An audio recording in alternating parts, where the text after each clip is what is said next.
My wife fired me as soon as she became CEO of the family business. Your services and poor love are no longer required, she announced during the board meeting. I help schedule. Clear your office by tomorrow and move out tonight. I nodded calmly and couldn't stop laughing. Next morning would be fun. They say you never see the knife coming when it's held by someone you love. I'm standing in the boardroom right now. Our boardroom, the one I designed 3 years ago when we renovated the top floor. And I'm watching my wife of 12 years tell me I'm fired. Not just fired, erased, deleted, rendered obsolete like outdated software. She's finally getting around to uninstalling. Your services are no longer required, Catherine says. And her voice has that particular quality I've come to recognize over the past 6 months. Cold, clinical, the voice she uses when she's reading quarterly reports or rejecting vendor proposals. Never the voice she used to use when she'd call me from business trips, whispering that she missed me, that she couldn't wait to come home. But that was before. Before her father died, before the will was read, before Catherine Harrington Chen became Catherine Harrington Chen, CEO of Harrington Industrial Solutions, the family business her great-grandfather built in 1952. I'm her husband. Was her husband? Still I'm her husband technically for another few minutes at least until the paperwork she's no doubt already prepared makes its way through whatever express legal channels the Harrington family keeps on retainer. Our love, she continues, and there's something almost artistic about the way she emphasizes that word is also no longer required. Around the table the board members, her uncle Richard, her cousin James, the family lawyer Martin Bexley, and 2 outside directors who've been with the company since her father's tenure sit in various states of discomfort. Richard is studying his water glass like it contains the secrets of the universe. James has the decency to look away. Martin Bexley, though, is watching me with the kind of professional curiosity you'd expect from someone who bills $800 an hour to witness human suffering. Clear your office by tomorrow, Catherine says. She's standing at the head of the table, backlit by the floor-to-ceiling windows that overlook downtown Seattle. It's raining because of course it is. The sky is the color of old dishwater and the Space Needle looks like a lonely sentinel in the distance. And I think absurdly that I'll miss this view and move out tonight. The meeting I helped schedule. That's the part that keeps circling in my brain like a trapped bird. I scheduled this meeting. I sent out the calendar invites.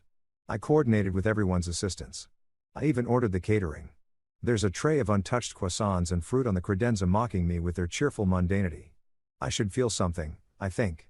Rage, betrayal, the hot, sharp sting of humiliation. Instead, I feel nothing. No, that's not quite true. I feel the laugh building in my chest like carbonation. Bubbles of pure absurdity rising up through my rib cage. I see, I say, and my voice is steady. Calm. I've been practicing this calmness for 6 months, ever since I realized what was happening. Since I understood where this was all heading. Is there anything else, or is that the extent of this particular performance? Catherine's jaw tightens. There it is. That microscopic crack in her composure. She hates it when I don't react the way she expects. Always has. It's one of the things that drew her to me in the first place. Back when we met at a charity gala 13 years ago, I was working as a consultant then helping small businesses optimize their operations, and she was the brilliant, beautiful heiress who seemed genuinely interested in what I had to say about supply chain management. This isn't a performance, Daniel, she says. This is a business decision. Of course it is, I say. I nod slowly, thoughtfully, the way I used to nod when we'd sit up late at night, planning the future of the company, dreaming about what we could build together. A business decision. The laugh escapes then, just a small one. A brief exhalation of sound that makes James flinch, and Richard finally look up from his water glass. Catherine's eyes narrow. Something funny? No, I say, and I'm smiling now. I can feel it stretching across my face. Nothing's funny. Everything's perfectly clear. I stand up and the movement feels significant somehow, like I'm rising from more than just a leather executive chair. I'm wearing the suit Catherine bought me last Christmas. Navy Tom Ford, tailored to perfection. Probably costs more than my first car. She has excellent taste. Had excellent taste in me once upon a time. I'll have my office cleared by morning, I say. I look around the table, meeting each person's eyes in turn. Richard, who taught me to play golf and used to call me son. James, who was my groomsman. Martin Bexley, who I've never liked and who has clearly been planning this with Catherine for weeks, maybe months. And I'll be out of the house tonight. Good, Catherine says. But there's something uncertain in her voice now. Some small wobble in the foundation of her confidence. She expected tears. Maybe begging a scene. The Daniel she remembers would have made a scene. But that Daniel is gone. He's been gone since the day I found the file on her laptop. The file labeled Transition Plan. The file that outlined in meticulous detail exactly how Catherine intended to remove me from every aspect of her life, from the company, from the house, from the family, from existence essentially. Tomorrow morning then, I say, and I nod once more, polite, professional. The consummate employee receiving his termination with grace. And then I walk out of the boardroom. The door closes behind me with a soft, expensive click. And in the elevator, descending from the 20th floor to the parking garage, I start laughing. I laugh until tears run down my face. I laugh until my sides hurt. I laugh because tomorrow morning is going to be so much fun. You need context. Everyone needs context. That's what I've learned in my 12 years with Catherine, my 8 years working at Harrington Industrial Solutions, in my 36 years on this planet trying to figure out how the world actually works. Context is everything. So, here's the context. I met Catherine Harrington at the Four Seasons Hotel in downtown Seattle on October 40th, 28. It was a fundraiser for pediatric cancer research. The kind of event where tickets cost $1,000 and the wine flows like water and everyone pretends to care deeply about the cause while really just networking and sizing up potential business partners. I was there because my consulting firm, 3 guys in a rented office space, barely scraping by, had been hired to help organize the event logistics. I was 24, wearing a suit I'd bought at Nordstrom Rack, and I was supposed to be invisible. The help, the person who makes sure the AV equipment works and the speeches start on time. Catherine was 26, recently returned from getting her MBA at Wharton, and she was the most beautiful woman I'd ever seen. Not magazine beautiful, not artificial. She had her mother's Italian features and her father's English reserve, dark hair that fell to her shoulders, and this way of listening to people that made you feel like you were the only person in the room. She found me by the audio console, frantically trying to fix a microphone that had decided to start producing feedback at the exact moment the keynote speaker was approaching the podium. "You look stressed," she said. "The mic's possessed," I said, not looking up. "I'm performing an exorcism." She laughed. Actually laughed. "Want help? Unless you have a degree in audio engineering, I'm not sure there's much." "I have a degree in business administration," she said. "But I spent 3 summers working tech for my high school theater productions." "Move." She fixed it in 30 seconds. Something about a loose connection and proper grounding. The keynote speaker gave his speech.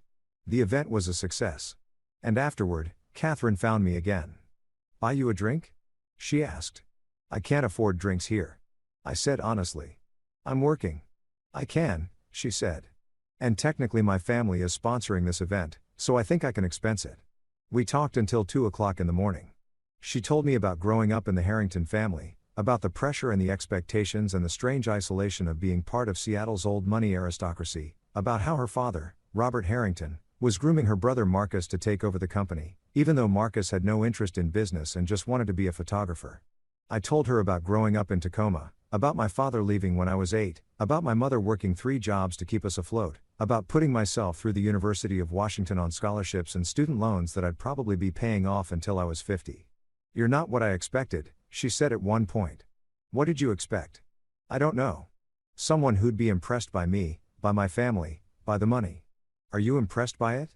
I asked. She thought about that. "Not really. It's just what I know. It's just how things are." "Then why would I be impressed?" That was the moment. I've replayed it 1,000 times in my head over the years, trying to pinpoint the exact second when everything that followed became inevitable. That was the moment Catherine Harrington decided I was different, special, worth keeping. We dated for 8 months before she introduced me to her father. Robert Harrington was a titan. That's the only word that fits. 6 feet 3 inches, silver hair, voice like rolling thunder. He'd taken his grandfather's mid-sized industrial supply company and turned it into a regional powerhouse, securing contracts with Boeing, Microsoft, Amazon, every major player in the Pacific Northwest. He believed in discipline, in tradition, in the unassailable importance of family legacy. He did not believe in me. "You're a consultant," he said during our first dinner together at the Harrington family estate in Medina. The house was a mansion, all stone and wood and windows overlooking Lake Washington. "What does that mean exactly?" "It means I help businesses optimize their operations," I said. "Usually small to medium enterprises. I analyze their workflows, identify inefficiencies, implement solutions." "Sounds like something anyone with common sense could do," Robert said. Robert, Catherine's mother, Grace, murmured. She was dying even then, though we didn't know it yet. Cancer. It would take her 8 months later. "Common sense isn't that common," I said. Most business owners are too close to their own operations to see the problems clearly. That's where I come in. Outside perspective. Robert studied me. Catherine tells me you grew up in Tacoma. Yes, sir. Your father not in the picture. Mother retired now. She worked in food service zone for 30 years. The disapproval was palpable. You could have sliced it with a knife and served it on one of the Harrington family's fine china plates. But Catherine reached over and took my hand right there at the dinner table in front of her father, in front of her dying mother and her indifferent brother. She took my hand and squeezed it and said, "Dad, I love him." We got married 6 months later.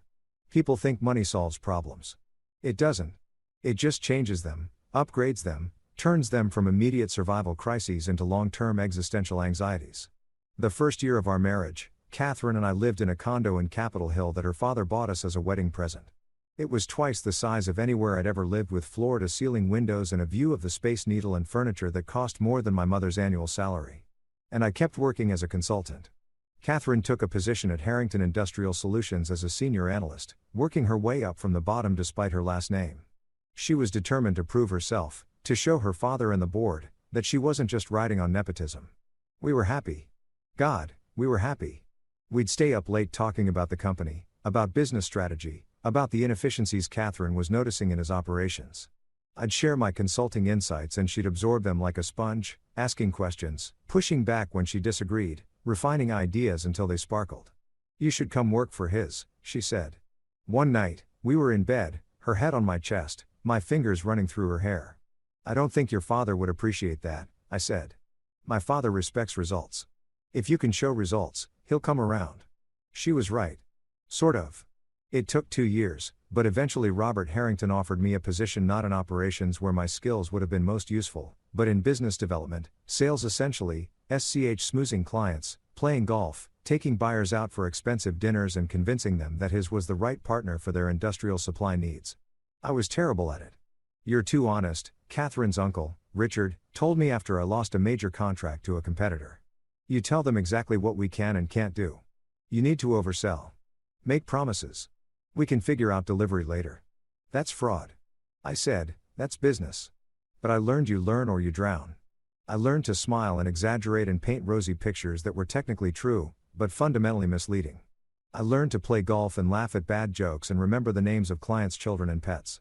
I learned to be what Robert Harrington needed me to be, an acceptable husband for his daughter. Meanwhile, Catherine rose. She moved from analyst to manager to director to vice president. She was brilliant. Everyone could see it. She had her father's strategic mind and her mother's emotional intelligence. She could read a room, navigate corporate politics, make hard decisions without flinching. When Grace Harrington died 5 years into our marriage, the cancer finally winning, Catherine channeled her grief into work. She launched a new division focused on sustainable industrial solutions. She secured a multi-million-dollar contract with a green energy startup.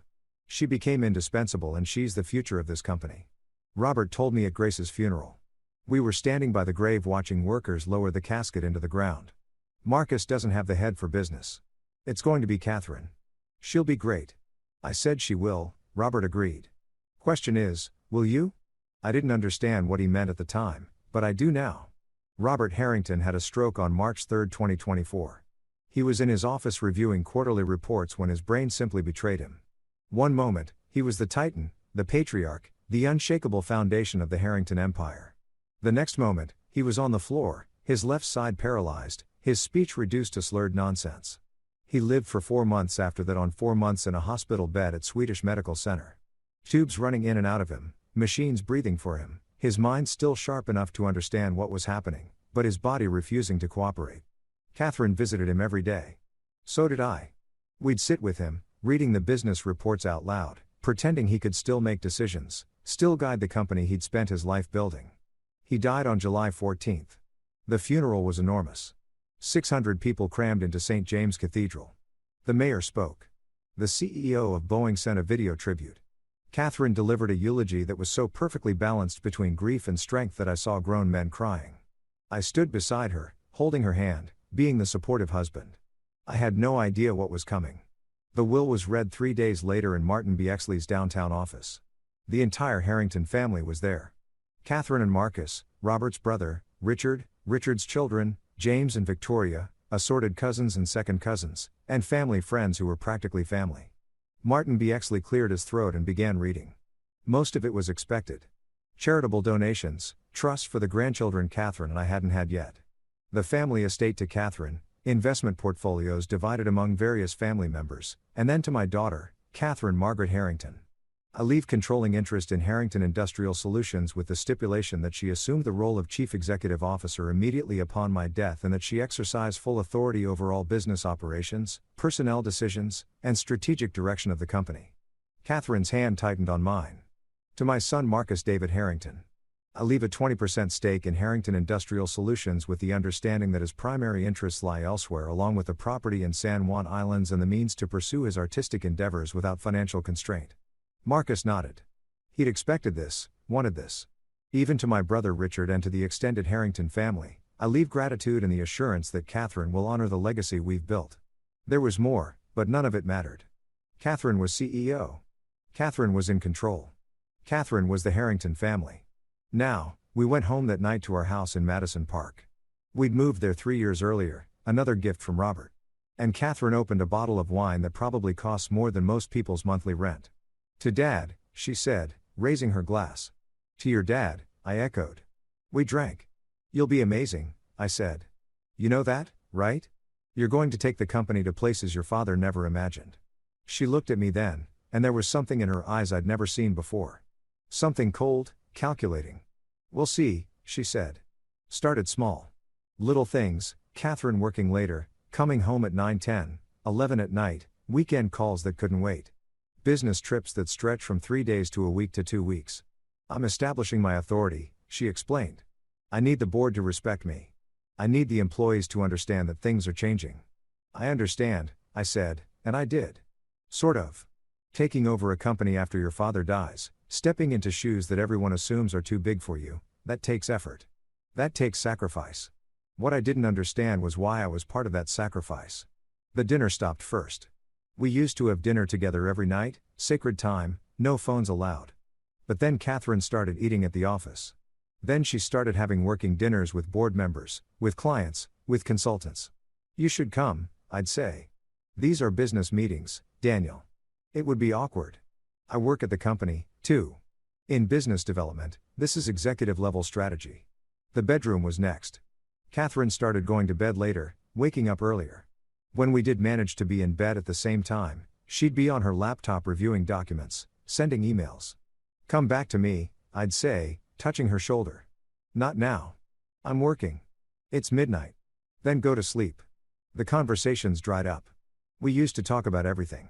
Books, politics, family, dreams, stupid things we'd seen on the internet. Now we talked about logistics. Who was picking up dry cleaning? Whether we needed to schedule maintenance for her car. Did I remember to pay the lawn service? We became roommates. Then we became strangers. Then we became enemies, though only one of us knew it yet. I tried to bridge the gap. I really did. I'd plan date nights, make reservations at nice restaurants, suggest weekend getaways. I can't, Catherine would say. I have a board meeting. The board meeting is Thursday. I'm talking about Saturday. I need to prepare for the board meeting. Catherine, Daniel, please. I'm under a lot of pressure right now. Can you just give me some space? Space? That word haunted me. How much space? I wanted to ask. How much distance? When does space become permanent separation? When does a marriage become a memory? But I didn't ask. I gave her the space. I pulled back. I focused on my job at his, on maintaining relationships with clients, on being good at the one thing Robert Harrington had assigned me to do. And then 6 months ago, I found the file. Catherine had left her laptop open on the kitchen island. This wasn't unusual. She was constantly leaving it open, constantly in the middle of something, constantly ready to jump back to work at a moment's notice. What was unusual was that she'd left it open while she was in the shower. And she'd left it open on a document instead of closing it or sleeping the screen. I wasn't snooping. I want to be clear about that. I was walking past getting coffee and I glanced at the screen out of habit the same way you might glance at someone's book cover on the bus. And I saw my name, Daniel Chen. Termination plan. The word stopped me like a physical wall. I stared at the screen. Upstairs, I could hear water running. Catherine singing softly, something by Sarah Burrell. She'd be in the shower for at least 10 more minutes. She took long showers when she was stressed. I sat down. I read. The document was 23 pages long. It was dated 3 months earlier, which meant Catherine had been planning this since January. Since 3 months after her father's death, since the moment she'd truly consolidated power. The first section was titled Professional Transition. Daniel Chen currently holds the position of Senior Business Development Manager at Harrington Industrial Solutions. While his performance has been adequate, his skill set is not aligned with the company's future strategic direction under new leadership. Recommendation: termination during Q3 2024, restructuring, severance package, standard 6-month package, non-negotiable, public rationale, structuring of business development division to focus on digital client acquisition, adequate, not aligned, standard severance. The words were like ice water in my veins. The second section was titled Personal Transition, marital dissolution to be initiated concurrent with professional termination. This approach serves two purposes. 1. Creates clean break without prolonged emotional entanglement. 2. Protects company assets during divorce proceedings by establishing a clear timeline of separation coinciding with employment termination. Recommendation: file for divorce immediately following termination, citing irreconcilable differences. Proposed settlement: Daniel retains Madison Park condo purchased prior to marriage, gifted by Robert Harrington to both parties but titled in Catherine's name. Negotiate reasonable buyout. Catherine retains all company stock, family estate, investment portfolios. Joint accounts to be divided 50-50. No alimony necessary given Daniel's employability and short duration of marriage. 12 years falls below threshold for permanent support under WA state law. The clinical precision of it was breathtaking. She'd thought of everything. She'd planned it all. She'd reduced 12 years of marriage to a property division spreadsheet. The third section was titled Narrative Management. Key concern: public perception of terminating spouse during vulnerable transition period, immediate post-co appointment. Solution: time for maximum plausible deniability. Wait 9 to 12 months after assuming CEO role. Establish pattern of company-wide restructuring. Frame Daniel's termination as part of larger strategic shift, not personal decision. Board support secured. Richard, James, Martin, all supportive. Marcus uninvolved but unlikely to object. Potential complications: Daniel's relationships with clients. Solution: transition key accounts before termination announcement. She'd secured board support. She'd calculated the timeline. She'd managed the narrative before the story even happened. And then I got to the final section titled simply Notes. Now, Daniel is a good person. This is not about his character or his worth as a human being, but he was Robert's choice, not mine. He was the acceptable husband, the person who could be molded into a Harrington. I've spent 12 years trying to fit him into this life. And he's spent 12 years trying to fit himself into it. And neither of us has been honest about how poorly it's working. He's not a bad man. He's just not my man. Not anymore. Maybe he never was.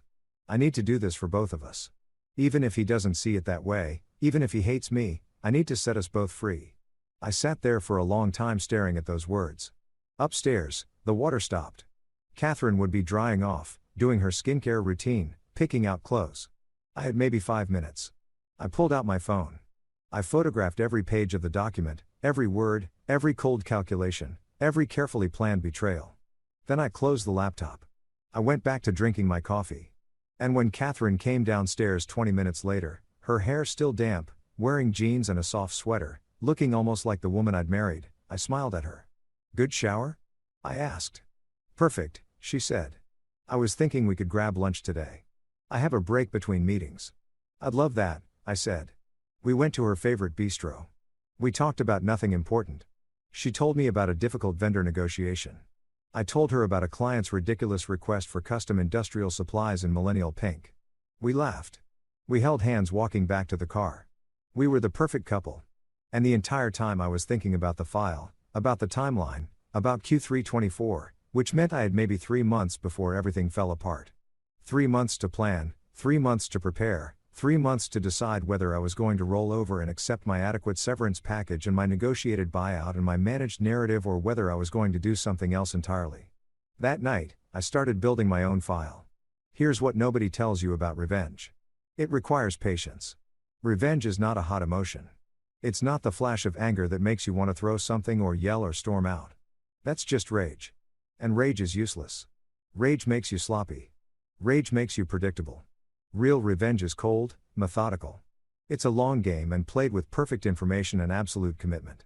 It's research. I started with the company. I'd worked at Harrington Industrial Solutions for 8 years. I was in business development, which meant I was technically outside the core operations, but I wasn't blind. I knew people. I had access to systems.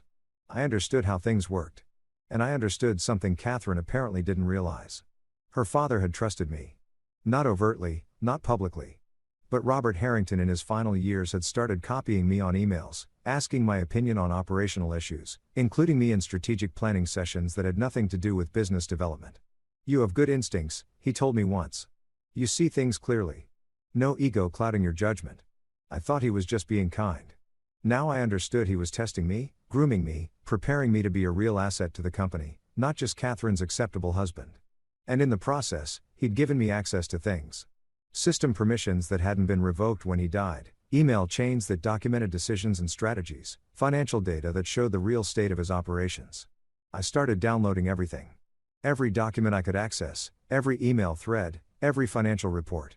I copied it all to an encrypted external drive that I kept in my gym bag, figuring Catherine would never look there. She hadn't been to the gym with me in 2 years. What I found was fascinating. Harrington Industrial Solutions was profitable, very profitable, but it was also deeply inefficient. Robert had built an empire through force of personality and relationship management, but the actual operations were a mess. Redundant processes, bloated middle management, vendor contracts that hadn't been renegotiated in a decade, an IT infrastructure that was held together with duct tape and prayers. Catherine knew this. The entire restructuring narrative in her termination plan wasn't just cover. The company actually needed restructuring, but she was going about it wrong. She was cutting people without understanding what they did. She was renegotiating contracts without understanding the relationship capital her father had built. She was implementing new software systems without proper training or transition planning. She was making catastrophic mistakes and the board was letting her because they were all old guard Harrington loyalists who didn't want to undermine the new CEO during her vulnerable transition period. Classic. I kept documenting. I built spreadsheets. I created analyses showing exactly how Catherine's changes were actually costing the company money. How her aggressive timeline was alienating key employees, how her lack of operational experience was creating bottlenecks and inefficiencies.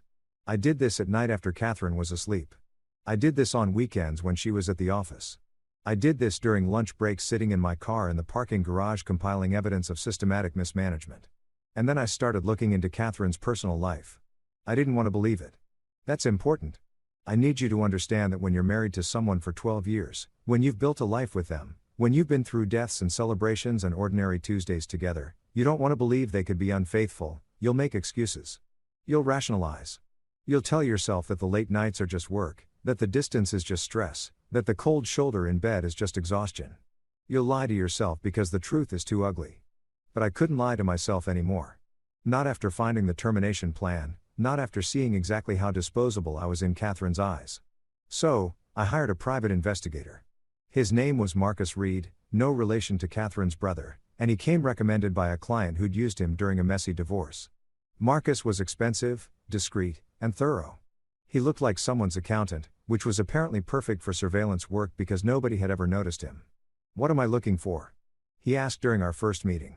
We met in a coffee shop in Ballard, far from anywhere Catherine or I would normally go. "I don't know," I said honestly. "My wife is planning to divorce me. I want to know if there's a reason beyond the one she's listed in her termination plan." I showed him the relevant pages on my phone. He read them without expression. "She's thorough." He said she's a CEO. "Fair. Give me 2 weeks." He called me 12 days later. "We need to meet."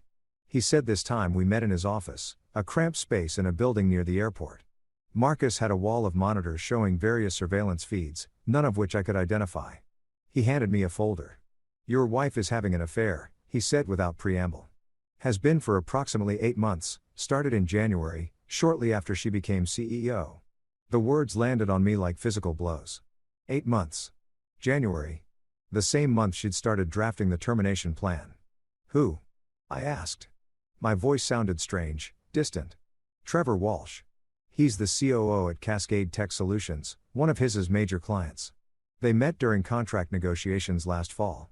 Relationship appears to have begun at a business conference in San Francisco in January." Marcus showed me photos. Catherine and a man I didn't recognize having dinner at a restaurant in Fremont. Sitting close, touching hands across the table. Catherine and the same man entering a hotel in Bellevue. Different dates, different hotels, but the pattern was unmistakable. Catherine and Trevor Walsh kissing in the parking garage of his building at night when most of the staff had gone home. How serious is it? I asked. Hard to say definitively, but based on frequency and behavior, I'd call it serious. They see each other 2 to 3 times a week. They're not hiding it very well, which suggests either they think they're being careful or they don't care if they're discovered. My guess she's planning to be divorced soon anyway, so the timeline doesn't concern her. Of course it didn't concern her. She had it all planned out. Professional termination followed immediately by personal termination. Clean break. No prolonged emotional entanglement. She'd already moved on. I was just the last loose end to tie up. I need more. I said more evidence, more context. I need to know everything. His background, their communications, if you can access them, financial entanglements. I need to know if this is just an affair or if it's part of something bigger. Marcus looked at me carefully. What are you planning? I don't know yet, I said. But whatever it is, I need perfect information. He nodded. I'll dig deeper, but this is going to cost. I don't care what it costs. I said, find everything. Over the next 3 months, Marcus Reed earned every dollar I paid him. Trevor Walsh was 42, divorced with no children, and he was ambitious. He'd built Cascade Tech Solutions from a small IT consulting firm into a major player in the Pacific Northwest tech scene. His company did business with his to the tune of about $8 million annually. Not enough to make or break either company, but enough to matter. He was also, according to Marcus Research, looking to expand. Cascade Tech Solutions had been eyeing an acquisition, either being acquired by a larger firm or acquiring smaller competitors to build market share. He's been in talks with several potential investors, Marcus told me during one of our meetings. Nothing concrete yet, but there's definitely interest. Guy like this hooking up with the CEO of a major industrial client. That's not romance. That's strategy. What kind of strategy? My guess, he's leveraging the relationship to secure a stronger position with his maybe angling for an exclusive contract or preferential terms. If he plays it right, he can use that connection to show investors that Cassia Tech Solutions has deep ties with major regional players. Makes his company more attractive for acquisition or funding. I thought about that. And Catherine, she's either in on it or she's being used. Hard to say which. Could be both. I needed to know which. So, I started attending the same business networking events where Trevor Walsh appeared. Chamber of Commerce meetings, industry conferences, charity fundraisers. I made sure to introduce myself, made sure he knew I was Catherine's husband. Trevor Walsh was handsome in that generic executive way. Good haircut, expensive watch, gym membership he actually used. He had a firm handshake, and a practiced smile. Daniel Chen, he said when we met at a tech industry mixer in Pioneer Square, I've heard great things. Catherine speaks very highly of you. Liar. She's mentioned you too, I said smoothly. Cascade Tech Solutions is doing great work with as we try. Your wife is an impressive leader, very focused, very clear about her vision. She is, I agreed, though I imagine having good partners makes it easier. Companies like yours that understand the technology side of industrial operations. We talked for 20 minutes. Surface level stuff, business trends, the Seattle market, the challenges of scaling operations. The entire time I was studying him, watching how he held himself, listening to what he didn't say, and I understood. Marcus was right. This wasn't love. This was calculation. Trevor Walsh saw Catherine as an opportunity. And Catherine, brilliant, strategic Catherine, either saw Trevor the same way or was blind to being used. I had 3 months before Q3 ended. 3 months before Catherine planned to execute her termination plan. I needed to work faster. Nights became my productive hours. Catherine was working late consistently now, often not coming home until after 11 o'clock. When she did come home, she'd pour herself a glass of wine, maybe eat something light, then disappear into her home office to work some more. We barely spoke. How was your day? I'd ask. Busy, she'd say. That was it. That was our marriage in its final months. Busy. But those empty evenings gave me time. I compiled everything into a master file. Multiple copies actually, one on my encrypted external drive. One in a cloud storage account Catherine didn't know about. One physical copy stored in a safety deposit box I'd rented under my mother's name. The file contained Section 1, Financial Mismanagement, detailed analysis of every operational decision Catherine had made since becoming CEO, the contracts she'd renegotiated that actually increased costs, the staff she'd cut who were doing critical work, the technology implementations that were failing because of poor training, the vendor relationships she'd damaged through aggressive negotiating tactics. I documented it all with internal memos, budget reports, and comparative analyses showing where Robert's strategy had been working and where Catherine's changes were creating problems. The company wasn't failing, not yet, but it was trending in the wrong direction. Revenue was down 6% year over year. Employee satisfaction scores had dropped by 15 points. 2 major clients had declined to renew contracts. Small problems now. Catastrophic problems in 2 years if the trend continued. Section 2, Corporate Governance Violations. This was trickier, but I found them. Catherine had made several decisions that, while not illegal, violated his own corporate governance policies. She'd approved contracts without proper board review. She'd given herself a compensation package that exceeded the limits outlined in the company bylaws. She'd used company resources for personal expenses. Again, nothing criminal, but enough to raise serious questions about her judgment and her respect for the institutional structures her father had built. Section 3, Relationship. Conflicts of interest. Marcus Reed had obtained phone records showing hundreds of calls and texts between Catherine and Trevor Walsh. He documented their meetings, their hotel stays, their dinners, but more importantly, he'd uncovered financial connections. Cascade Tech Solutions had received a new contract with his in March, 2 months after Catherine and Trevor's affair began.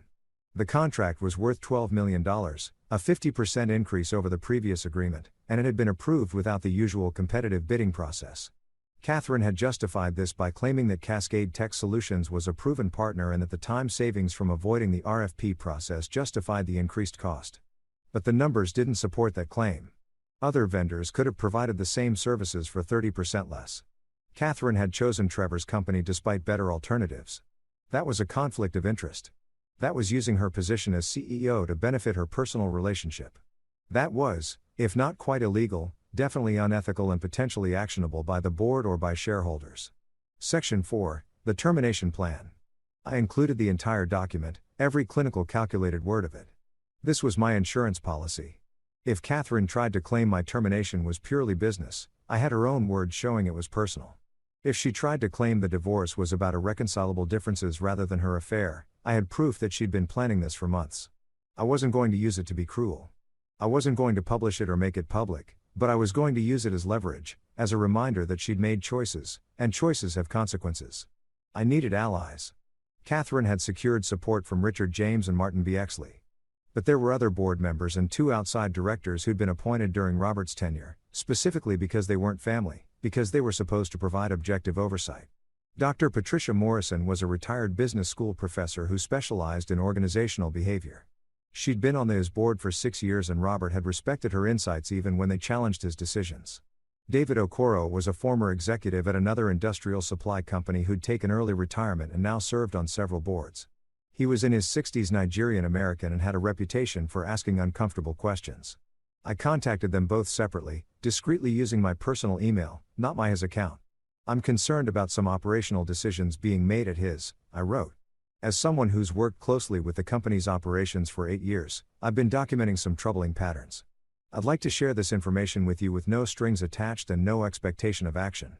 You can do with it what you think is appropriate. Sure, Morrison responded first. Let's meet, she wrote back. But not at his somewhere neutral. We met at a coffee shop near the University of Washington campus.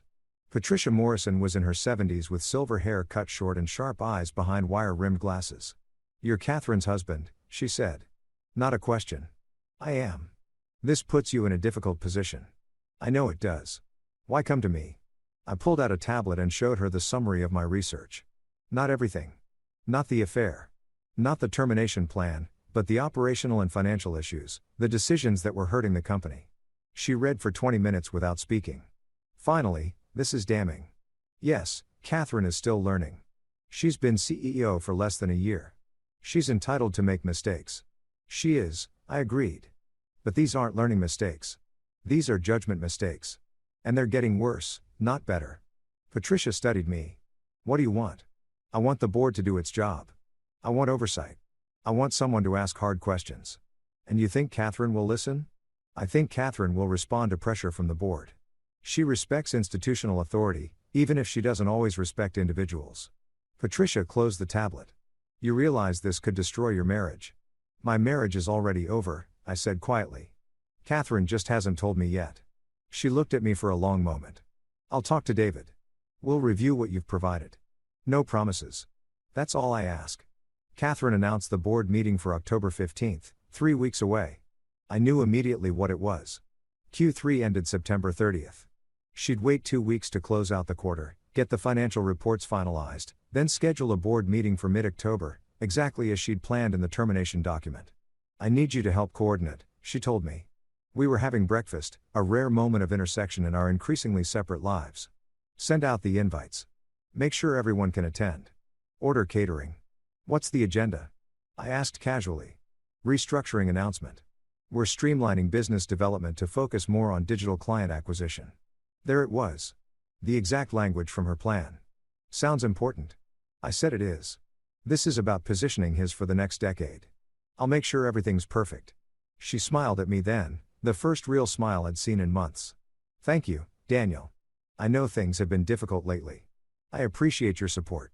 I wanted to laugh or scream or both. Instead, I said, of course, that's what partners do. The word partners landed with particular weight. Catherine's smile flickered just for a moment, and I saw something cross her face. Guilt, regret, or just irritation that I was making this harder than she'd planned. She left for the office 10 minutes later. I immediately called Marcus Reed. Timelines accelerated, I told him. Board meeting October 15th. That's when it's happening. You ready? Getting there. I need you to do something for me. Name it. I need proof of the affair. Video if possible. Something irrefutable. And I need it before the board meeting. That's 2.5 weeks. Can you do it? Probably. But we're talking about significant surveillance resources. This is going to cost, I already told you. I don't care what it costs. Your wife is going to notice large cash withdrawals. My wife is planning to divorce me. She's not paying attention to our joint accounts anymore. Trust me. Marcus was quiet for a moment. Then you're playing a dangerous game. I know. If this blows up, it won't blow up. It's going to explode. But it's going to explode in a controlled direction. And when it's over, Catherine is going to understand exactly what she threw away. I worked out the math on my revenge, and revenge, I realized, was expensive. Marcus Reed's fees were approaching $30,000. The lawyer I'd quietly retained, not Martin Bexley, obviously, but a family law specialist named Jennifer Kwan, who'd handled several high-profile divorces, was another $15,000 in retainer fees. The storage costs for the safety deposit box, the encrypted cloud services, various other operational expenses, another $5,000, $50,000. I'd pulled it from our joint savings account in small increments over 3 months. $5,000 here, $7,000 there. Nothing large enough to trigger Catherine's attention, assuming she was even looking. She'd always handled most of our finances anyway, and with her father's estate settling and her new CEO salary, our joint accounts were flush enough that my withdrawals barely registered. Still, I covered my tracks. I told Catherine the first was doing some home repairs. The deck needs refinishing, I said. And I want to update the basement home theater system. Whatever you think is best, she said absently. She was reviewing a contract, red pen in hand, not really listening. Perfect. I spent the days leading up to the board meeting in a strange state of calm. You know that feeling before a performance, before a presentation, before any moment when you've prepared as thoroughly as possible and all that's left is execution. That anticipation mixed with certainty. That's where I lived for 2 weeks. I went to work. I smiled at colleagues. And I took clients out for lunch and talked about industrial supply procurement like it mattered. I attended a wedding for one of Catherine's cousins and made small talk and laughed at appropriate moments. I was a ghost inhabiting my own life, counting down to the moment when I could finally be real again. Marcus called me on October 12th, 3 days before the board meeting. Got it, he said. Video clear as day. Hotel lobby security footage I managed to obtain through a contact. Shows your wife and Trevor Walsh entering the Woodmark Hotel in Kirkland together at 7 p.m. last Tuesday. Shows them leaving together the next morning at 6 a.m. timestamps and everything. That's circumstantial. I said it is, but I've also got this. He sent me an audio file. Their conversation in the hotel bar before going up to the room. One of the staff was wearing a wire. Don't ask, you don't want to know. But it's clear they're not there for business. I listened to 30 seconds of the audio. Catherine's laugh, Trevor's voice saying something about how he'd been thinking about her all day. Catherine responding that she'd been counting down the hours. I stopped the playback. That's enough, I said. There's more if you need it. I won't need it. This is perfect. What are you going to do with it? I'm going to put it in my file, and I'm going to make sure Catherine knows it exists. You're not going to use it at the board meeting? No. That would be cruel and unnecessary. This is business, not personal. But I want her to know that I could. I want her to understand that I'm not the acceptable husband anymore. I'm the man with all the cards. Marcus was quiet for a moment. You've changed. People do, I said, especially when they finally see clearly. October 15th arrived with rain. Of course it did. Seattle in October is rain and gray skies and the smell of wet asphalt and dying leaves. The weather seemed almost poetic, like even nature understood the significance of the day. Catherine was up early, already dressed in her power suit, dark gray, perfectly tailored, the armor of a CEO about to make difficult decisions. You're up, she said when I appeared in the kitchen. She was making coffee, her back to me. Big day, I said. It is. She turned, coffee mug in hand. Thank you for coordinating everything. I know this hasn't been easy. What hasn't been easy? She paused, studied me, working it as under my leadership. The transition, everything. It's been an education. Shh, I said. Another pause. She was trying to read me, trying to understand if I suspected anything, but I'd had months to practice my poker face. The board meeting starts at 10 o'clock, she said finally. You'll be there. Wouldn't miss it. Good. She set down her coffee mug, walked over to me, put her hand on my arm. Daniel, I want you to know whatever happens today, I respect you. I respect what you've contributed to this company, to this family. The past tense was deliberate. I covered her hand with mine. That means a lot, Catherine. She held my gaze for a moment, and I saw something in her eyes. Sadness, relief, the complex emotions of someone about to end something they once cared about. Then she pulled away. I need to get to the office. I'll see you at 10 o'clock. She left. I poured myself coffee, sat at the kitchen island, looked out at the rain. In 4 hours, everything would change. I was ready. The boardroom on the 20th floor of the Harrington Industrial Solutions building was designed to impress. Floor-to-ceiling windows overlooking Seattle. A table made from a single piece of reclaimed wood that had come from an old-growth Douglas fir. Leather chairs that cost more than most people's monthly rent. I'd helped design this room 3 years ago. Now I was sitting in it watching my wife prepare to fire me. The board members arrived at 9:45 a.m. Richard Harrington looking uncomfortable in a suit that was slightly too tight.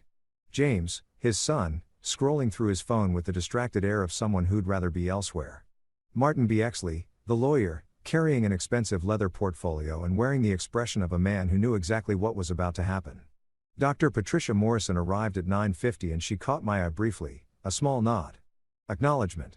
David Okoro arrived last at 9:55, apologizing for traffic. He took a seat and immediately pulled out a leather notebook, old school, the kind where you write things by hand. Catherine sat at the head of the table.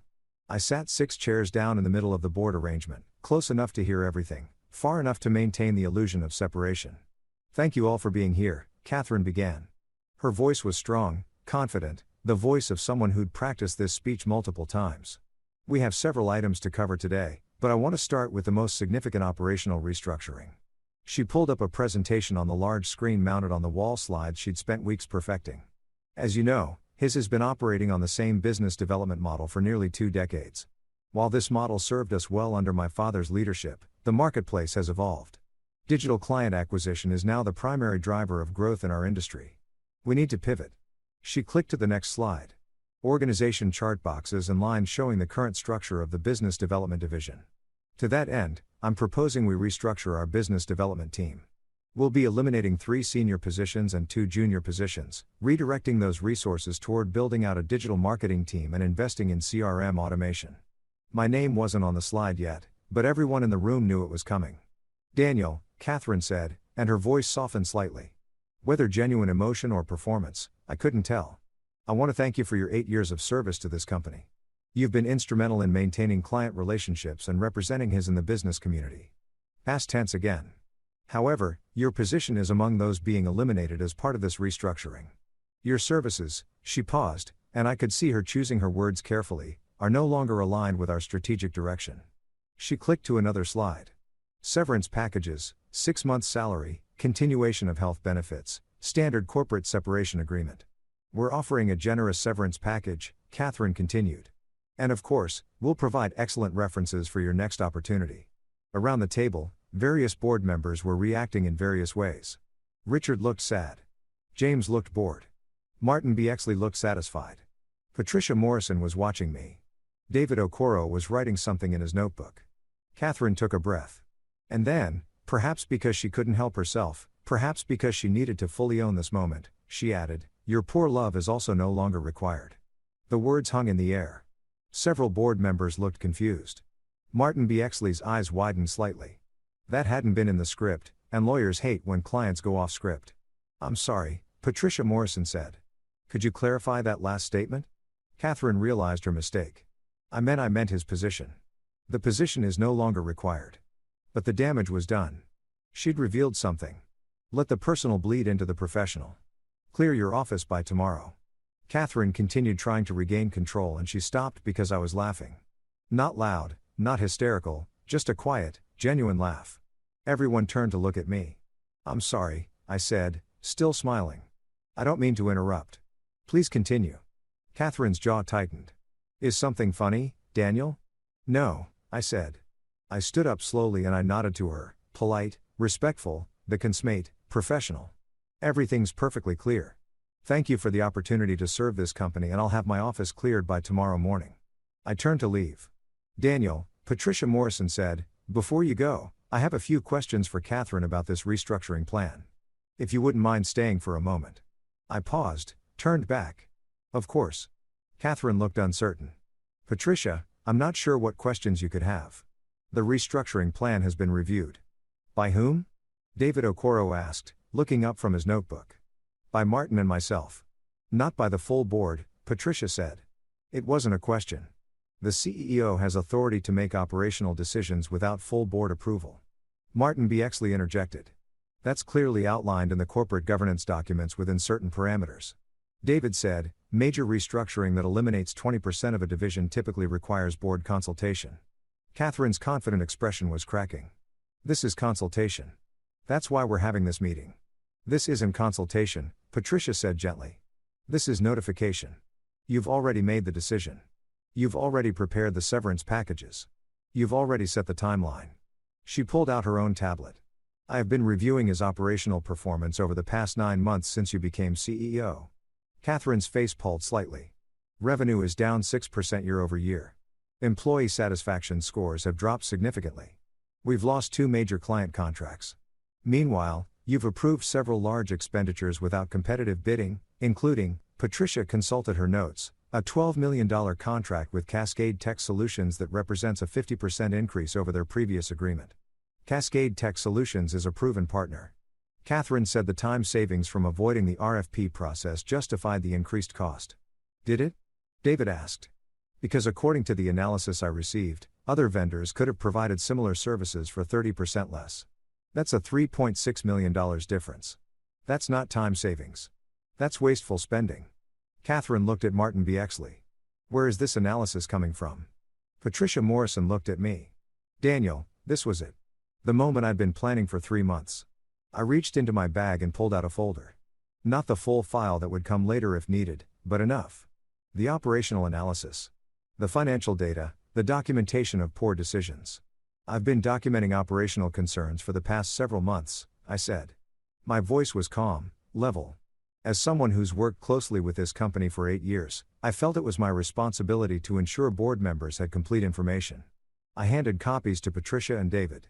Richard and James looked confused. Martin Bexley looked furious. Catherine looked betrayed. "You went behind my back." He said, "I provided information to board members who have a fiduciary duty to oversee company operations." I corrected. "That's not going behind your back. That's ensuring proper corporate governance. This is inappropriate." Martin Bexley said, "Daniel, as an employee facing termination, you have a clear conflict of interest. Which is why I'm not asking the board to take any action on my behalf." I said, "I accept the termination. I accept the severance package, but the board has a right to know that there are serious operational concerns that go beyond my individual employment." Patricia was reading through the documents. So was David. "This is quite detailed," Patricia said. "I'm thorough," I replied. Catherine stood up. "This meeting is not about Daniel's personal analysis of company operations. This meeting is about restructuring the business development division. This meeting is about the CEO's judgment," David interrupted. "And frankly, Catherine, based on what I'm seeing here, I have serious concerns about your decision making over the past 9 months. I've been CEO for 9 months, Catherine shot back. I'm entitled to make changes. You're entitled to make competent changes, Patricia said. Changes that improve the company, not damage it. Changes that are made for strategic reasons, not personal ones. Silence. The words personal ones hung in the air like smoke. Catherine looked at me, really looked at me, and I saw the moment she understood. I knew. I knew about Trevor. I knew about the affair. I knew about all of it. I think, I said quietly, we should table the discussion about my termination for now.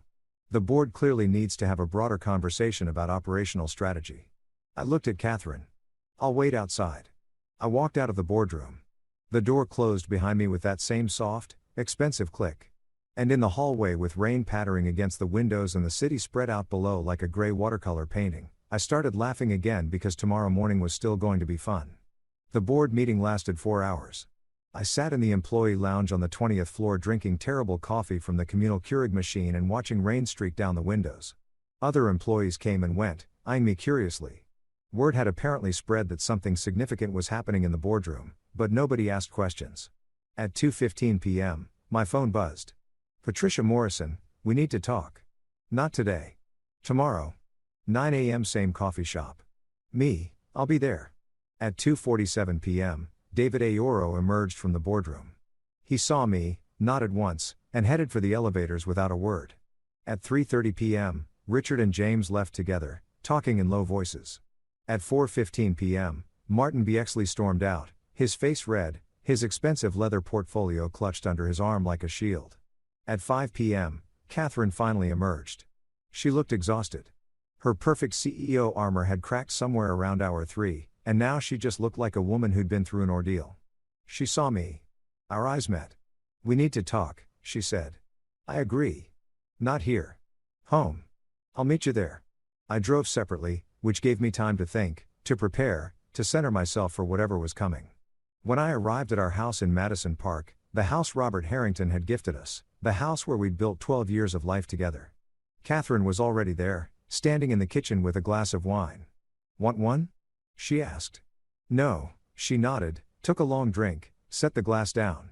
How long have you known? She asked. About all of it. The restructuring plan, the termination, she couldn't quite say it. The affair? I replied. Since June. June. She closed her eyes. How? I found your file. Transition plan. Very thorough, by the way. Very strategic. Daniel. And then I hired a private investigator. He confirmed what I'd already suspected. You and Trevor Walsh. 8 months. Hotels in Bellevue, Kirkland, sometimes Portland when you're supposedly at conferences. Catherine's face had gone pale. You hired a private investigator. I did. I have video evidence, audio recordings, phone records, financial documentation showing that you approved a $12 million contract for his company 2 months after your affair started.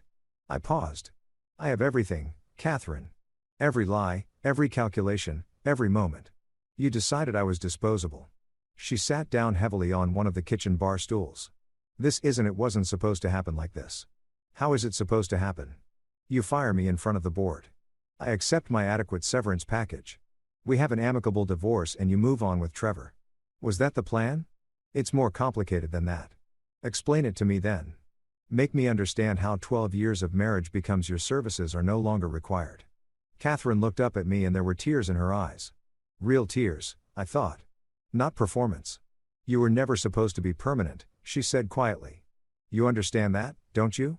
My father chose you, not me.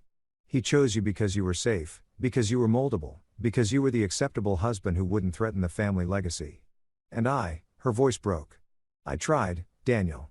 I really tried to love you the way you deserved. But you were always his choice, not mine. The words should have hurt more than they did. Maybe I'd known all along. Maybe some part of me had always understood that Catherine Harrington, brilliant and beautiful and born into Seattle aristocracy, had settled for me, had made the practical choice, had married the consultant from Tacoma because her father approved and because I fit the role of supportive husband. So Trevor is your choice? I asked Trevor as she struggled for words. Trevor is someone who sees me as an equal who wants to build something with me, not just support something I'm building. Who doesn't look at me like I'm some impossible standard he's trying to live up to. I never looked at you that way. You did. You do. You've spent 12 years trying to be good enough for me, for my family, for this life.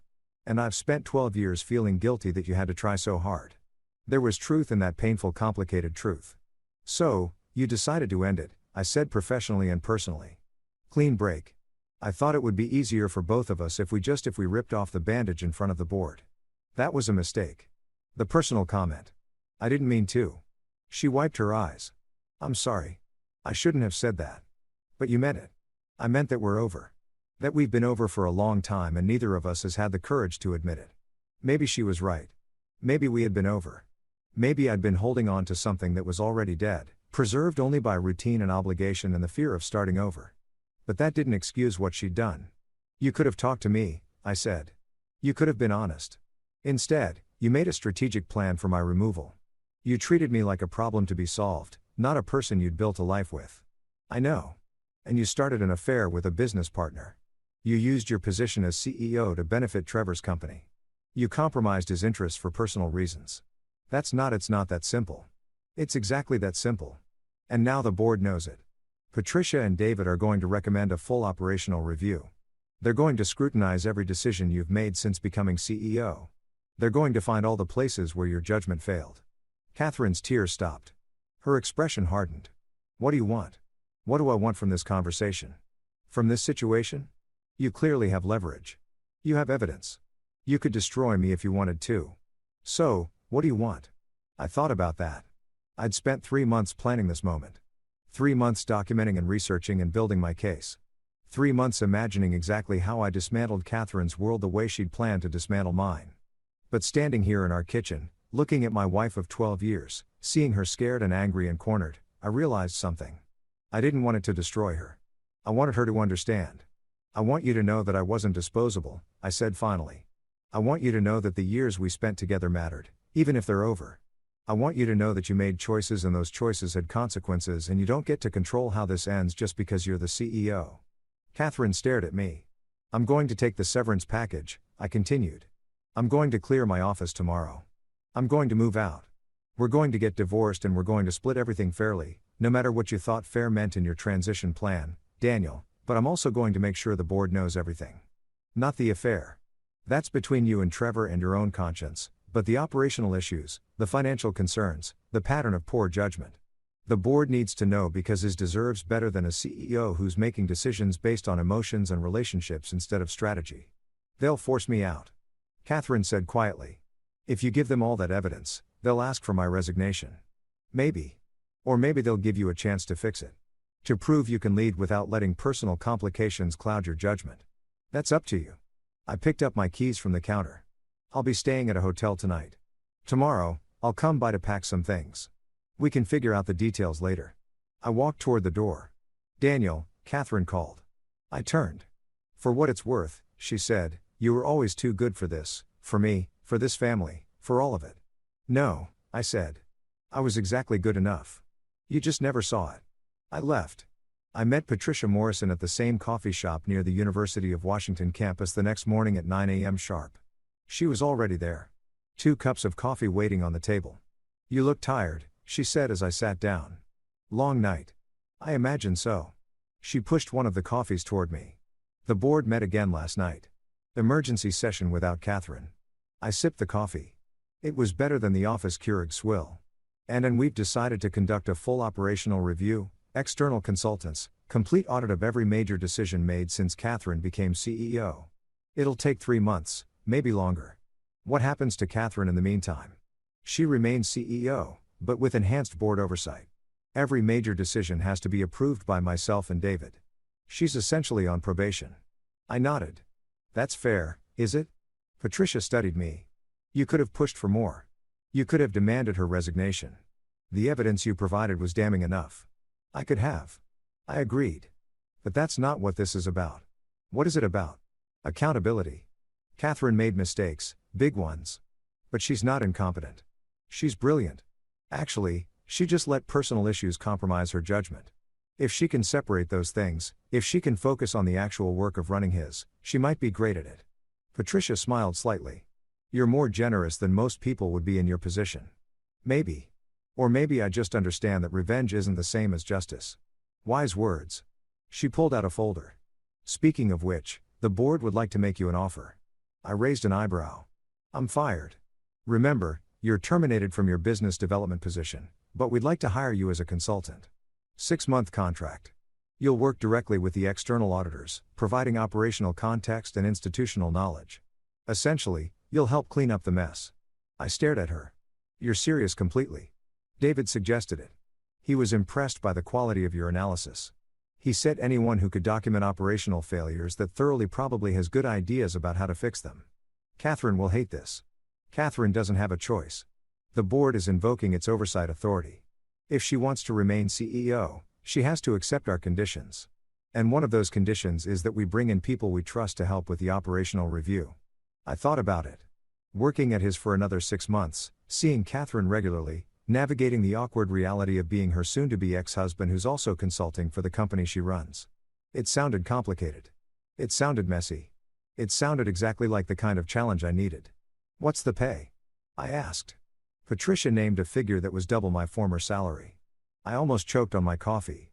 That's excessive. That's market rate for operational consultants with your level of expertise and institutional knowledge. Take it or leave it. I took it. I spent the morning clearing my office. 8 years of accumulated work life. Files, awards I'd never asked for, photos from company events, the fancy coffee mug Catherine had given me on our 5th anniversary. Random desk supplies that I'd probably never use but felt wrong leaving behind. I was packing it all into boxes when someone knocked on my door. Come in, I said without looking up. Hey. I turned. James Harrington stood in the doorway looking uncomfortable. He'd always looked uncomfortable in business settings. Too tall for office furniture. Too creative for corporate culture. Too much his mother's son to thrive in his father's empire. Hey, I said. I heard what happened in the board meeting after you left. Did you? He nodded. Catherine lost it. Started yelling at Patricia and David. Said you'd sabotaged her, that you'd violated her trust, that you were bitter about the marriage ending. Am I bitter? James thought about that. I don't know, man. Are you? Ask me in 6 months. He laughed, then sobered. For what it's worth, I'm sorry about all of it. Catherine's my cousin, and I love her, but what she did, the way she did it, that wasn't right. No, I agreed. It wasn't. You were always good to her, to all of us. You were, he struggled for words. You were the one who made sense. You know, everyone else in this family is so caught up in the legacy and the expectations and the performance of being a Harrington. But you were just you. It was refreshing. Thanks, James. I mean it, he hesitated. Are you going to be okay? Yeah, I said. And I meant it. I'm going to be fine. He nodded, turned to leave, then stopped.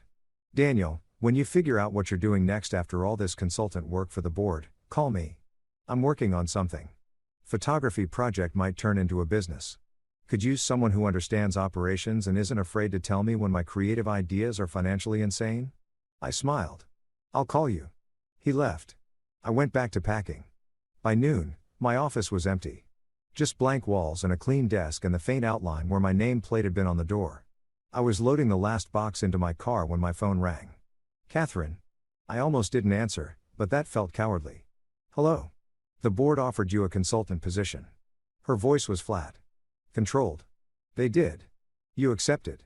I did. Silence on the line. I could hear her breathing. Hear the sound of her office in the background.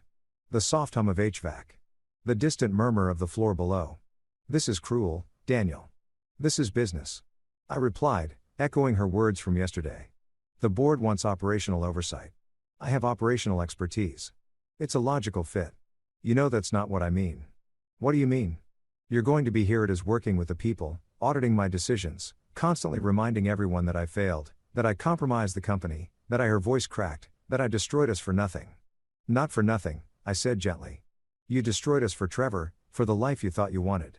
For freedom from being Robert Harrington's daughter who married the acceptable husband. That's something. God, I hate you right now. No, you don't. You hate that I'm not making this easy. You hate that I'm not just disappearing like you planned. But you don't hate me. Another silence. I signed the divorce papers.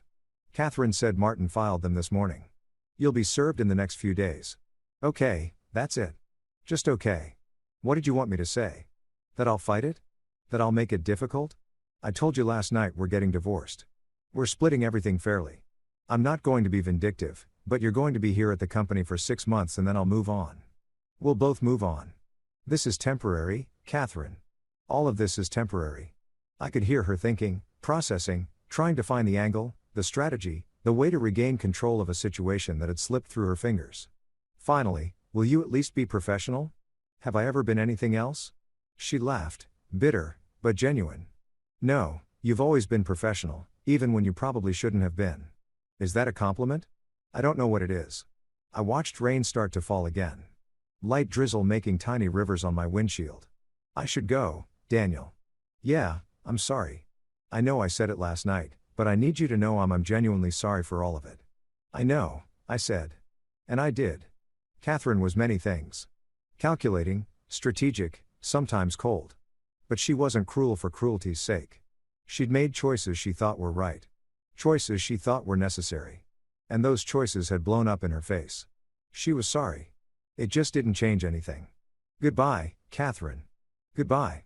I hung up. I sat in my car for a long time watching the rain, thinking about 12 years of marriage that had ended with 2 goodbyes in a parking garage. Then I started the engine and drove away. The next 6 months were strange. I was back at his, but not really.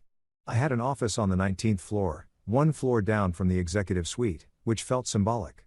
And I worked with the external auditing team that Patricia and David had brought in. The auditors were exactly what you'd expect. Hyper-competent, detail-oriented professionals who asked uncomfortable questions and didn't care about politics or feelings. They interviewed everyone. They reviewed every contract. They analyzed every financial decision Catherine had made since becoming CEO. My role was to provide context, to explain the history behind decisions, to identify the patterns that numbers alone couldn't show. It was fascinating work actually, and it was therapeutic. I got to see his the way I'd always wanted to see it, clearly, objectively, without the complications of being the CEO's husband or the acceptable son-in-law or the guy from Tacoma who married up. I was just a consultant doing a job. Catherine and I developed a careful dance during those months. We'd see each other in the elevator, in the halls, occasionally in meetings. We'd nod, we'd say hello, we'd be professionally cordial. We never talked about anything personal. The divorce proceeded smoothly, which surprised me. Catherine's lawyer and my lawyer negotiated everything with minimal drama. We split the joint accounts 50-50. I took the condo in Capitol Hill. Catherine bought out my interest in the Madison Park house, which was fine. That place had too many memories anyway. When we divided the wedding gifts and the art and the furniture like we were liquidating a business partnership, which I suppose we were. By January, we were officially divorced. By February, the auditors released their findings. I was in Patricia Morrison's office when she gave me the advanced copy of the report. "This is confidential," she said. "The board will review it next week, but I wanted you to see it first." I read through the executive summary. The auditors had found significant operational inefficiencies. They'd found several decisions that had cost the company money unnecessarily. They'd found governance violations, minor ones, but violations nonetheless. But they'd also found that Catherine's core strategic vision was sound. Her focus on digital transformation made sense. Her push for sustainable solutions was forward-thinking. Her attempts to modernize Hace's operations were necessary if poorly executed. The report recommended significant oversight for the next year, but it didn't recommend termination. Catherine could stay if she could learn from her mistakes. What happens now? I asked Patricia. The board presents this to Catherine. We give her a clear choice. Accept enhanced oversight, implement the recommended changes, and prove she can lead effectively or resign. And if she accepts, then we spend the next year watching her very carefully. You'll be part of that. The board wants to extend your contract. I've been expecting this. For how long? Another year, same terms, same pay. You'd continue providing operational consulting but also helping implement the recommended changes. Essentially, you'd be an unofficial COO reporting directly to the board. I thought about that a year working near Catherine, rebuilding the company her father had left her. It should have felt wrong. Instead, it felt right. I'll do it. I said, on one condition, name it. I want operational authority. Real authority, not just consulting. If I'm going to help fix this place, I need to be able to make decisions. Patricia smiled. Done. I'll have Martin draw up the contract. The board meeting where Catherine received the audit findings was scheduled for March 3rd. 1 year exactly since Robert Harrington had his stroke. The poetry of that timing wasn't lost on anyone. I wasn't invited to the meeting. This was between Catherine and the board, but Patricia called me afterward. She took it better than expected, Patricia said. She read the report. She listened to our concerns. She didn't make excuses. What did she say? She said she understood that she'd made mistakes, that she wanted the opportunity to fix them. And Trevor Walsh, Patricia paused. She ended it 3 weeks ago, apparently told him she needed to focus on the company. No distractions. I felt something at that news. Not jealousy exactly, not satisfaction. Just a kind of recognition that Catherine was making different choices now, better choices. There's something else, Patricia said. Catherine asked if she could talk to you privately. She said she has something she needs to tell you about. She wouldn't say, but she was insistent. Said it was important. I agreed to meet her. We met at a neutral location, a park near Green Lake, far from our old life together. It was early March and Seattle was doing that thing where winter transitions to spring, rain one moment, sun the next, everything green and gray and full of contradictory promise. Catherine was waiting by the lake when I arrived. She looked different, softer, maybe less CEO armor, more human being. She was wearing jeans and a sweater and her hair was down and she looked more like the woman I'd married than the woman who'd fired me. Thanks for meeting me, she said. Patricia said you had something important to tell me. I do. She took a breath. I've been thinking a lot about the past year, about what happened, about how we got here. And I realized something. What? You knew long before the board meeting. Long before I fired you, you knew I was planning to end things. And you let me walk into that meeting thinking I had all the power, thinking I was in control, and then you systematically dismantled my plan. You outplayed me. I didn't confirm or deny it. And the thing is, Catherine continued, you could have been cruel about it. You could have exposed the affair. You could have humiliated me. You could have demanded my resignation, but you didn't. You just made sure I understood what I'd lost, what I'd thrown away. Catherine, let me finish. She looked at me directly. I was wrong about so many things, but mostly I was wrong about you. You weren't the acceptable husband. You weren't the guy from Tacoma who married up. You were the best thing that ever happened to me. And I was too blind and too arrogant and too caught up in my own to see it. The words hung between us. I don't expect you to forgive me, she said. And I'm not asking to get back together. That ship has sailed. But I needed you to know you were never disposable. You were never inadequate. You were always exactly enough. I was just too stupid to appreciate it. I looked at her, at this woman I'd loved for 12 years. At this complicated, brilliant, flawed person who'd shaped my adult life. Thank you, I said finally, for saying that. Do you forgive me? I don't know, I said honestly. Ask me in another year. She smiled, sad, but genuine. Fair. We stood there for a while, watching ducks paddle across Green Lake, watching joggers pass by, watching the city wake up around us. I'm going to be good at this, Catherine said suddenly. At running his, I'm going to prove to the board and to you and to everyone that I can do this right. I know you will. How do you know? Because you're Robert Harrington's daughter. And when you decide to do something, you do it perfectly. You just needed to decide to do the right thing instead of the easy thing. She looked at me. When did you get so wise? When I spent 3 months watching my marriage end and realized I had 2 choices. Become bitter or become better. I chose better. I'm glad. She said the world needs better. God knows I need better. We said goodbye after that. A real goodbye this time. Not the parking garage goodbye or the kitchen goodbye or any of the other false endings we'd had over the past year. This was the real ending. And it was okay. I signed the 1-year contract extension with his in late March. The work was challenging and satisfying in ways my old business development role never had been. I was finally using my actual skills, operational analysis, process improvement, strategic thinking instead of just schmoozing clients over expensive dinners. I worked with Catherine occasionally. Our relationship remained professional. Sometimes I'd catch her looking at me during meetings with an expression I couldn't quite read.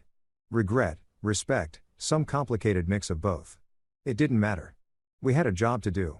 By summer, his numbers were improving. Revenue stabilized. Employee satisfaction scores started climbing back up. We renegotiated several contracts, including the Cascade Tech Solutions Agreement, which Trevor Walsh accepted with professional grace, and saved the company millions. The board noticed, "You're good at this," David Okoro told me after a particularly successful quarterly review. "You should think about doing this long-term consulting, operational turnarounds. You have a gift." I had been thinking about it actually, and I'd been thinking about James Harrington's offer from months ago. The photography business that needed someone who understood operations. By September, I'd made my decision. I gave the board notice in late September. My contract was up in March and I wouldn't be renewing. I'd completed what I'd come back to do. Help stabilize his, help implement the audit recommendations. Help Catherine become the CEO she was capable of being. It was time to move on. Patricia Morrison took me to lunch on my second to last day. "We'll miss you," she said.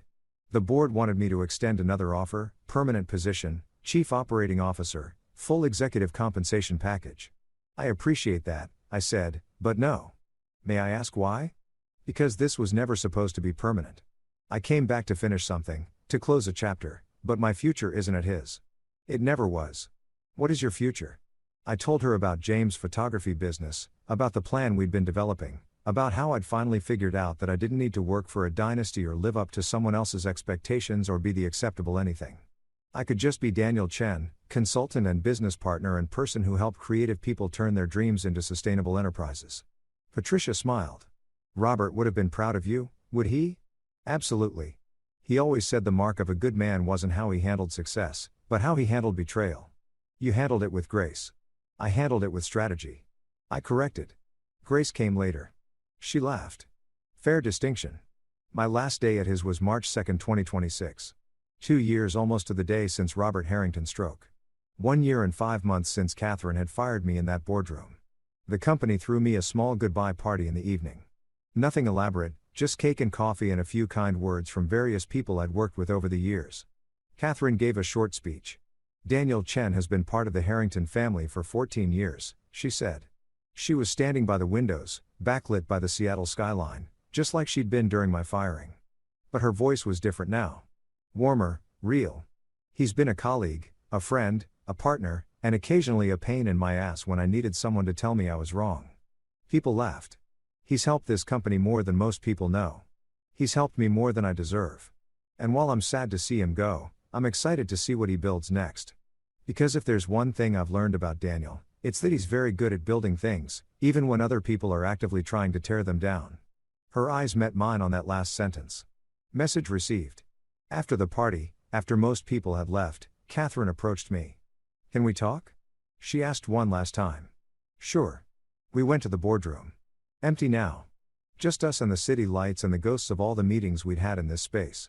"I have something for you," Catherine said. She handed me an envelope. I opened it. Inside was a check. A big check. 6 figures. "What is this?" "Your share," Catherine said, "of the Madison Park house. When we divorced, I bought you out at market rate, but the house appreciated significantly in the years since. I'm paying you the difference. It's what you're owed." I stared at the check. "You didn't have to do this." "Yes, I did. You were right when you said I treated you like you were disposable. You were right about a lot of things. This is me acknowledging that. This is me making it right."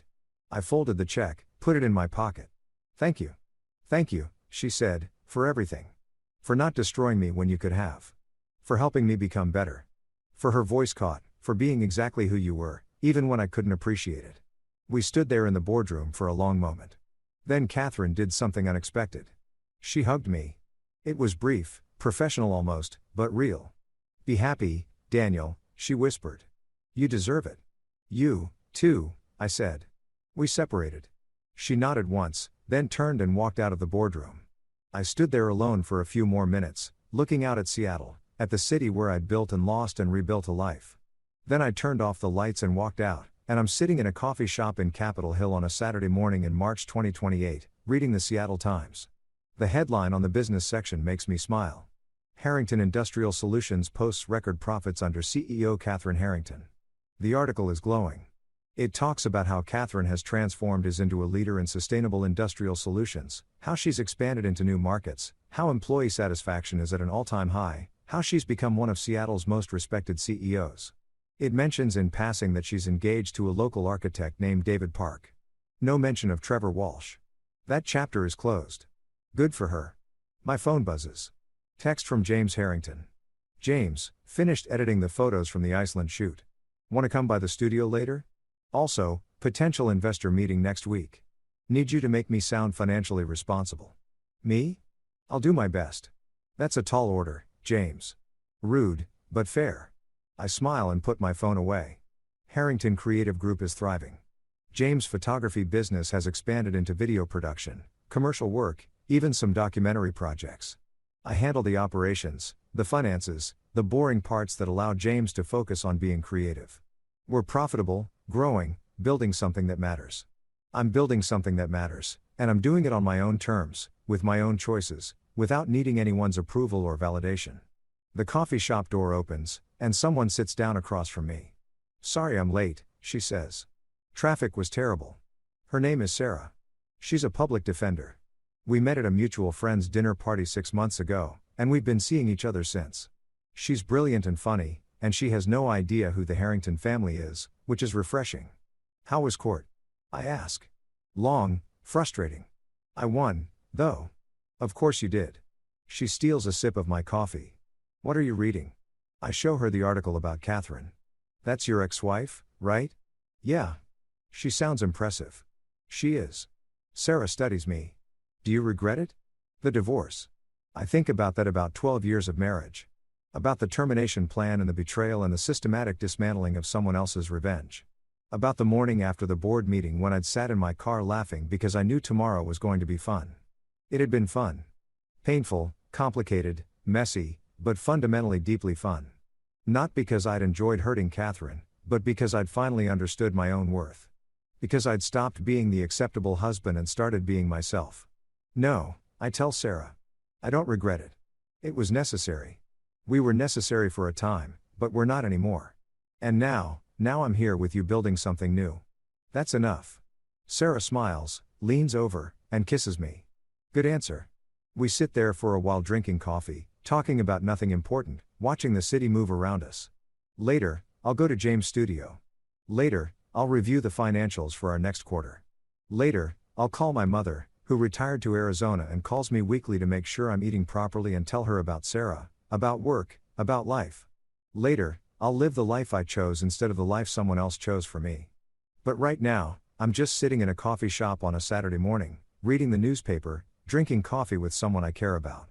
Right now, I'm exactly where I'm supposed to be. And tomorrow will be whatever I make it.